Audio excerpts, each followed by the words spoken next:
Welcome to this edition of Simsbury School News. My name is Dominique Avery, and I'm delighted to welcome you back to this show, which is designed to showcase the Simsbury school system and go behind the scenes to get to know a little bit more about our schools. Today, we're going to focus on technology, and later, after a break, we'll get details on summer programs. Technology is a huge issue in education these days, with debates ranging from the most basic questions like when to introduce technology to children and whether technology actually helps children learn. But today, we're going to discuss how technology is used in the Simsbury schools and how the system is keeping up with technology's rapid changes. Joining us today are ERIN Murray, Assistant Superintendent for Teaching and Learning, and JONCIA, now I'm going to get her name wrong, LYTWYNEC. You got it right. I got it right. Yeah. LYTWYNEC. JONCIA is the Director of Instructional Technology and Career and Technology Education here. That's quite a mouthful, JONCIA. Yes. I'm so glad that you're both here today. JONCIA, I understand that Simsbury's in the process of developing a 3-year technology plan to ensure that the school's computer system stays up to date and continues to be competitive. So can you start out by telling us a little bit about what the plan is and what are its goals? Okay, yeah, I'd be happy to. We're completing our first year of our 3-year plan now. And so our goals are really, they start with the state goals, and the state goals start with the federal goals. So when you think about that, what it really is that the whole theme that we're having, the thread throughout, is on transforming teaching through the use of technology. Because we know it has transformed learning, our learning, everyone's learning. If you stop and think about it, I did bring a prop. So even like with your cell phone, now I have the power in my hand of something that they always say is the same as what you would have had like if you were on the spacecraft, you know, when you first went to the moon. But because of that, just stop and think. If you want to know how to do something, you tend to go to the YouTube and you watch a video now. And if you don't find a video there, you might also go and you'll find something that you want to you can go to a chat room, you can get reviews on something. I know I go into the store and I find something that I want to buy and I look at it and I'll just scan in the code and I can hear what other people have to say about it. So I think that technology, when you're saying about the issues about it and people debate back and forth, I feel that the technology really does help us, and that's where we're coming from, wanting to look at how it can help our students become better digital citizens, how it can help them to learn, and how we can transform teaching. So in our goals that we have, that we're kind of taking that approach, and so we're looking at taking our teachers that are really innovators in technology and the use of technology, and we've created an innovation subcommittee. And we started that this year, and we're going to be expanding it more next year. And these teachers are looking at the practices that they do and how they can use technology effectively with the students, so it helps them learn. For instance, there might be, say, some apps that will help students to individualize their learning. So you have students that, not everyone learns at the same pace, and technology can help you to individualize that and have the students, maybe they'll watch a video on something. I know at the high school level we're doing this, where the students might watch a video on something that they were supposed to have really understood deeply in 8th grade, but it's 10th grade now. They don't remember. But the teacher can direct them back to this video. They can watch it. They can take a quiz. They can see where they are. So you can individualize your learning through this. So we have teachers that are doing things like that, and then those practices will be shared with other teachers. So let me interrupt you for a second. So this is more than just a plan on paper. This is a plan that you are implementing as you go along. Is that? Yes, it is. We started, we had taken some time last spring to write the plan, with implementation starting this school year. So for the next 3 years, we're implementing the plan. I think one of the exciting things that we think about when we think about technology, it's not just about the tool, it's about the teaching that takes place and the kinds of opportunities that kids can have when they engage in learning. One of the great examples, as you just mentioned, the QR code. I heard today that a teacher had used that as an exit slip. So the majority of kids in the class have a cell phone, so she had designed a QR code. They scan scanned it, they had to do some math problems from that code. Okay, I'm an idiot. What is a QR code? QR code. If you've ever seen these little kind of square, The squiggly things. yes, and they're all Right. squiggly, and you wonder what those are. And if you take and you scan it with a mobile device, Right. then it'll read it, and it'll actually direct you to. It can direct you to like a form that had Correct. some Right. quizzes on Right. it. It can direct you to a website. It can direct you to different places. And so that's the other thing that it does is it allows you. It doesn't matter what device you have. If you can scan that code in, you can go to that site and do the work that they ask you So to do. the plan really encompasses not only the hardware, but the ways in which we will use technology to enhance teaching and learning across the district from kindergarten all the way through 12th grade. So you're having teachers, the expert, from what I Right. understood what you said, the expert teachers teach other teachers? Is that how it's That's working? our goal. And again, this is a 3-year plan. So this year what we started with, we have 30 teachers we identified. And we gave them iPads. Not that that's necessarily the whole thing it's about, it's about the device, but we did give them iPads to go through and to see how it would help them with assessing students, how they could use it in their instruction, and also to let us know if that's something that they think should be in the hands of students. So they're experimenting. They're experimenting. And they also, we had a one-day conference. I just read about, I wanted to ask you. Yeah, I just so we read had a about one-day that, yeah. conference, and most of the people that presented that day were those teachers from the Innovation Subcommittee and shared what they were doing, their practices. Erin, you said something about kindergarten. Are you actually using technology in kindergarten? We are. We're using iPads. Those are the apps that we can get on the iPads for kindergarten use. And it's amazing. Our kids, they understand how to use this technology. And we're beginning to put a few in each classroom and have the opportunity for them to use So them. you're sort of in charge of teaching and learning. Do you approve of that? I mean, I know I've read there is a school in Silicon Valley called the Rudolph Steiner School, the Waldorf School, and they don't have computers until 8th grade. And the New York Times had a big article last year that said all the computer experts in Silicon Valley send their kids to that school because they don't want their kids to expose. So I think it's really on a way in which we do it is very thoughtful, and it's not that the iPad directs all of their work. It's an opportunity to support, enhance the learning, but it's not the full day. They're not utilizing this equipment on a regular basis. So it's when we need to either support, enhance, or really get students motivated and engaged in the work. But it's not a tool that's used all day, every minute. So good. So it's not some science fiction no, thing. It's not. No, They it's still not. have milk and cookies. And Oh, of course, of course. sing and Right. do art. And if I could say one thing about that too, is that so much of what people would teach with textbooks, etc., is now digitized. So it's hard to not use those electronic resources and still be able to give the students the full benefit of what's available to them. And the opportunity for students to communicate with each other huge. is huge through technology. And so rather than trying to find a time, where they can actually be in the school building, they could be at home, one could be on a vacation, but they could still communicate about the work and the learning that they're doing. So I think used in the right way, and that's why I think JONCIA's Innovation Subcommittee, getting it in the hands of teachers to familiarize them with what it can do for our curriculum before we just mass buy devices to put in the hands of kids. So no, that's an issue, is the cost of all of this technology. And you mentioned something before we began this interview about the cloud. And what is the cloud and how is that impacting sort of future costs for Simsbury? It's making it more available for us. So explain Because what the what's cloud happening is. with that. So I'll tell you what the cloud is, because we're actually making our own private cloud too in Simsbury. So the cloud is really where you take and you have what they call servers. Okay, so if you think of your computer, but something much larger, like how they used to have computers, and I don't know I can still go back, where we had a computer that was a full room, and you would punch out cards and you put them in, and then the computer would run it through.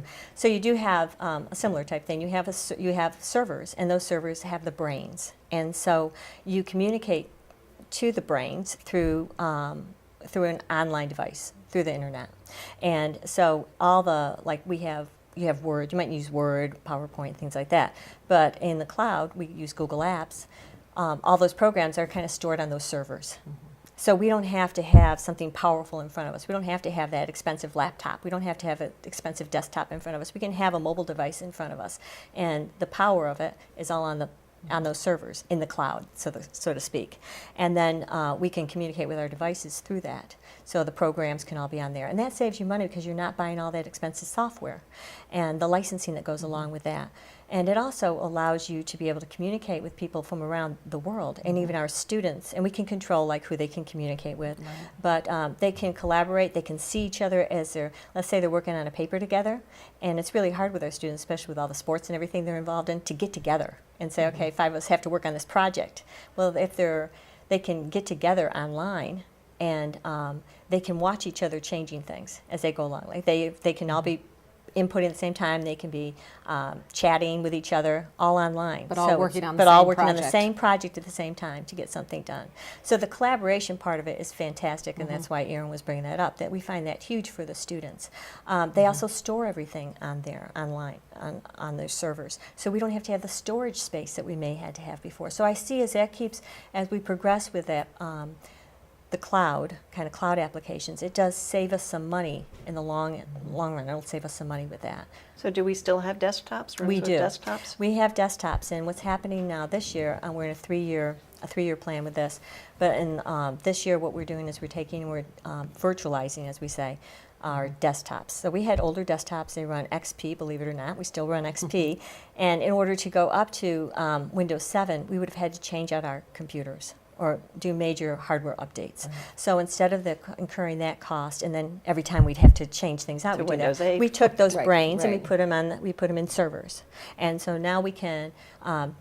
It doesn't matter, like I said, if I'm on the phone or if I'm with, maybe even a Chromebook or something like that. I can access that virtual environment, that virtual desktop. And so we're making our own secure private cloud that way. And so. We do still have the desktops, but now it doesn't matter what's in those desktops as much. Do you know what I mean? If they're updated or not. Right.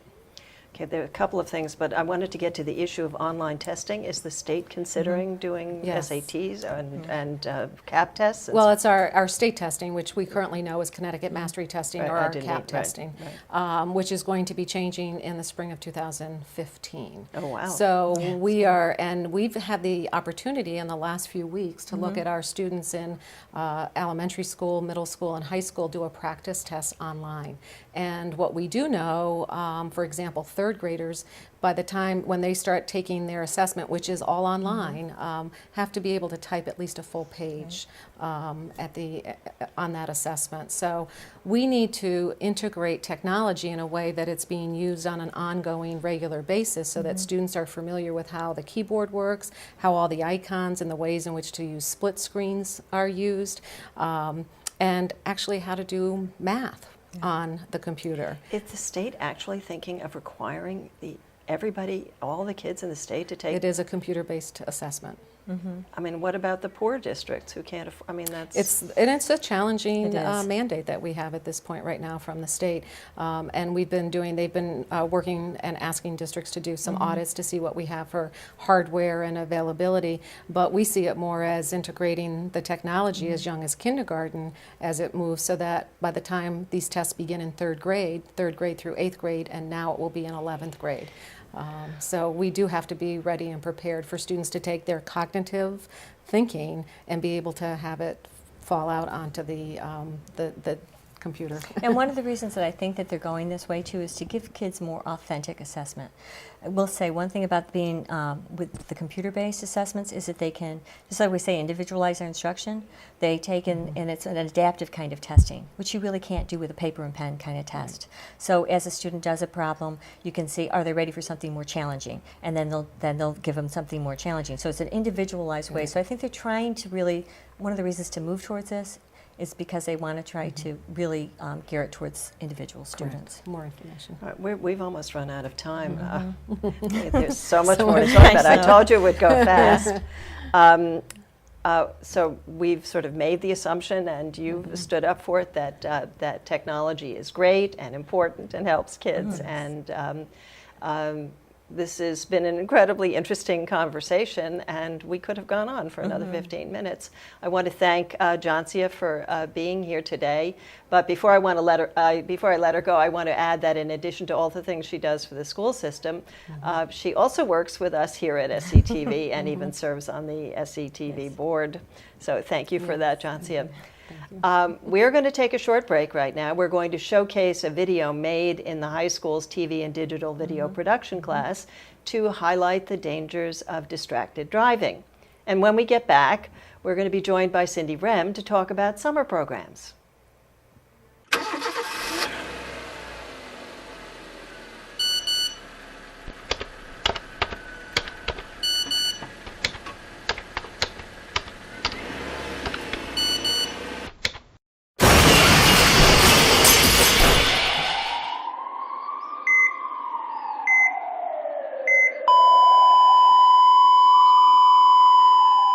We've just seen a video made by James Martin, a Simsbury High School senior, which won the third prize in the recent Hartford Area Cable Television Advisory Council, better known as HACTAC, contest.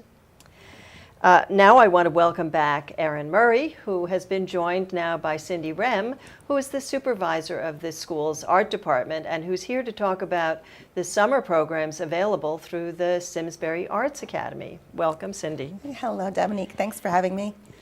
So I would like you to talk a little bit about what is this Simsbury Arts Academy and how it's connected to the Simsbury school system. My pleasure.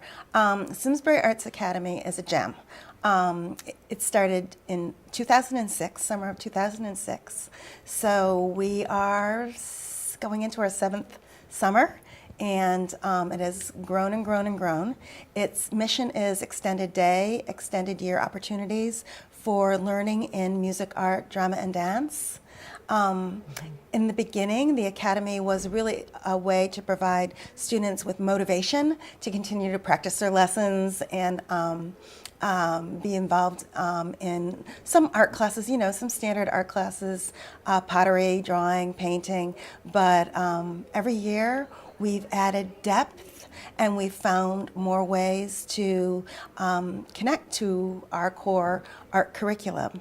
One of the most important ways is, here's a little tidbit for you, 100% of the Simsbury visual art teachers are also master teaching artists for the Simsbury Arts Academy. They love it. So I think if you talk about the connection that we have in the schools is that every one of our art teachers are involved in it. So the work that they do over the course of the year, they then engage with students again in the summertime. So we are constantly looking at those kinds of connections and the through lines that kids have in regard to the work that they can do in the summertime and bring back to the work that they do in school. I'm so interested to hear about this because my daughter went through the school system and she did a little theater at Tooten Hills. That's right. And she did Stiffy and she loved it, but it was sort of limited. And there are basketball camps and there's art, and so this is wonderful. It is wonderful. For example, that's a very good example.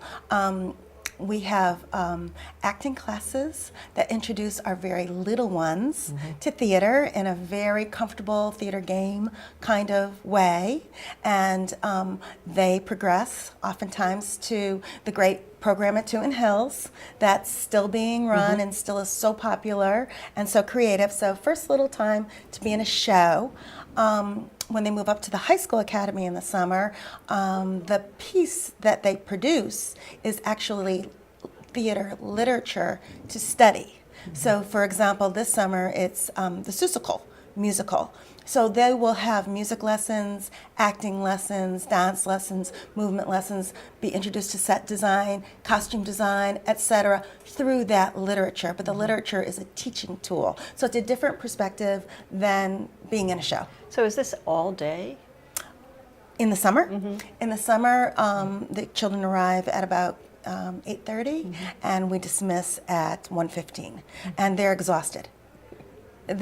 We have short breaks. The ice cream truck comes, but they're very, very excited, very exhausted. It's not only Simsbury children who attend. We have it's opened. Yeah, it's open. We have a lot of children attending from Avon, Granby, West Hartford, Farmington, and as far as the staff goes, other master teaching artists are our own wonderful community artists. arts educators in other communities and arts educators at the university level. So where is this? Where do these actually take place? Our primary program is at Tooten Hill School. Our primary, meaning primary grades, kindergarten through grade 3. And that's mostly visual art, and then our theater pieces there for the little ones. The high school and its wonderful facilities houses our Jazz Academy, our Strings Academy, our Visual Art Academy, and our elective program called All About Arts. So how does it interface with Stiffy? Stiffy's still going on, but it's not at the high school anymore. Yeah, right? Stiffy, it's great interface with Stiffy. It's giving experience, it kind of feeds into Stiffy because our main population is middle school. And Stiffy starts at the 9th grade, so we have very few students from high school. We target more the 6th, 7th, and 8th grade. We do have high school learners, but many of those go right to Stiffy at night. Right. So now we've talked a little bit about art and drama and that, but talk a little bit more. Your expertise is really visual arts. It So really talk is, a little bit yeah. more about the Yeah, visual arts it program, is. and maybe Erin, Sure. you can jump in Sure. too. Yeah, I don't even know where to begin. First of all, it's been a breeding ground for art teachers. We have also a crew of wonderful art interns who work with master teaching artists to provide instruction and the experience, the exploratory experience for the children. And our students love that component. They love being with art students who are older, but not that much older. They can really see themselves doing this someday themselves, mentor, to right. mentor. And many of my interns have moved on to graduate from college with art education or fine arts degrees. They're now employed, gainfully employed in the arts, and come back and teach for us. So from the staff perspective for education in the arts, absolutely wonderful. We also provide some exposure. Erin, would you hold up one of those posters? To disciplines that interest students so much in the arts. This is going to be a new course called The Art of Manipulating Fabric. We have such great interest from our students, for example, in fashion design, but we don't teach it during the school day. We don't have a fashion design class. But strangely enough, our students constantly win awards in fashion design. That's because they can experience little pieces of it through their core curriculum, but then this great enrichment program that we provide after school and in the summers. I think what you can hear, Cindy's been masterful at creating this program, as she said, started back in 2006, but it's not only for the adult learner, but for the students as well. So the opportunities for teachers to continue to perfect their craft over the summertime, but have influence on students and having them have the opportunity. It's just been a fantastic way in which to grow the program. In addition, we have what's called our SEED program, our early childhood daycare program before after school. Cindy's actually taken the SAA to that program for after school opportunities for our students as well, so that they're just not, there's other opportunities that they can choose from while they're in the after school program. The SEED children can sign up for any workshops with a discount. But we also have provided consultation to the SEED counselors on integrating arts. So we've created a theme of global arts, and they travel to many, many countries after Via the school arts. via the arts. Right. Our big focus this year is Latin jazz. And we have Ed Fast and his band, Congo Bop, providing workshops for teachers, workshops for students, and full school concerts. So that's the integration, excuse me, Yeah, that's the integration of after-school opportunities, in-school opportunities, all through the Department of the Continuing Ed. So how, I haven't really paid attention, I have to say, because I don't have a child in the school system anymore, but I did notice this year when I got the continuing ed brochure, which I brought with me, I did notice that it was there. So how can parents find out about this if they don't know? I'm sure they know better than we do, than I do. But how can they sign up? Are the classes full? This is going to be running through the month of June. What should they do? Enrollment is gearing up. So parents, please do go on our school district website, immediately, center of the home page, you'll see the cover of the Simsbury Arts Academy brochure. You just click on it. It will give you all the printable grayscale registration forms. Also, there's a section which elaborates on the content of the workshops, and there's a section called Meet Your Teachers, and I'm starting to post bios and photos of our summer faculty there. So do you know, Erin, what brought this about? Who was that? Cindy who brought Well, I think this? it was a lot of Cindy's thinking. She's, so brilliant about this kind of work, and just extending the school year to students around the arts. And we have a community that really engages. That we have so many students across the district that engage, whether it's in art, all the different aspects that you talked about, Cindy. So it grew from a thought that Cindy had into this program that's meeting the needs of a lot of different people within the community. So we have just a few seconds left. Just can you give us the address again? Where do they go? The Simsbury Website Simsbury? would be www.simsbury.k12.ct.us. This has been fabulous. I have Thank you so learned much. so much. And we've run out of time. I'm sorry again. And I'd like to thank everyone here at SCTV for their help in getting this show on the air. We have 3 camera people today, which is unusual. One time we only had 1. So I'm thrilled. This is really beautifully professional. And I also want to thank Mark Hartunian, the video production teacher at Simsbury High School, who helped James Martin with his video. And I want to thank especially my guests, JONCIA LYTWYNEC, who has left us already, ERIN Murray, and Yes, Cindy thank you. Rem. And I want to finally thank you for joining us. And we're going to take July off, but catch us again in September when Simsbury School News focuses on getting the school year started, and we'll introduce you to some new faces in the school administration. Thank you for having us. Thank you so much.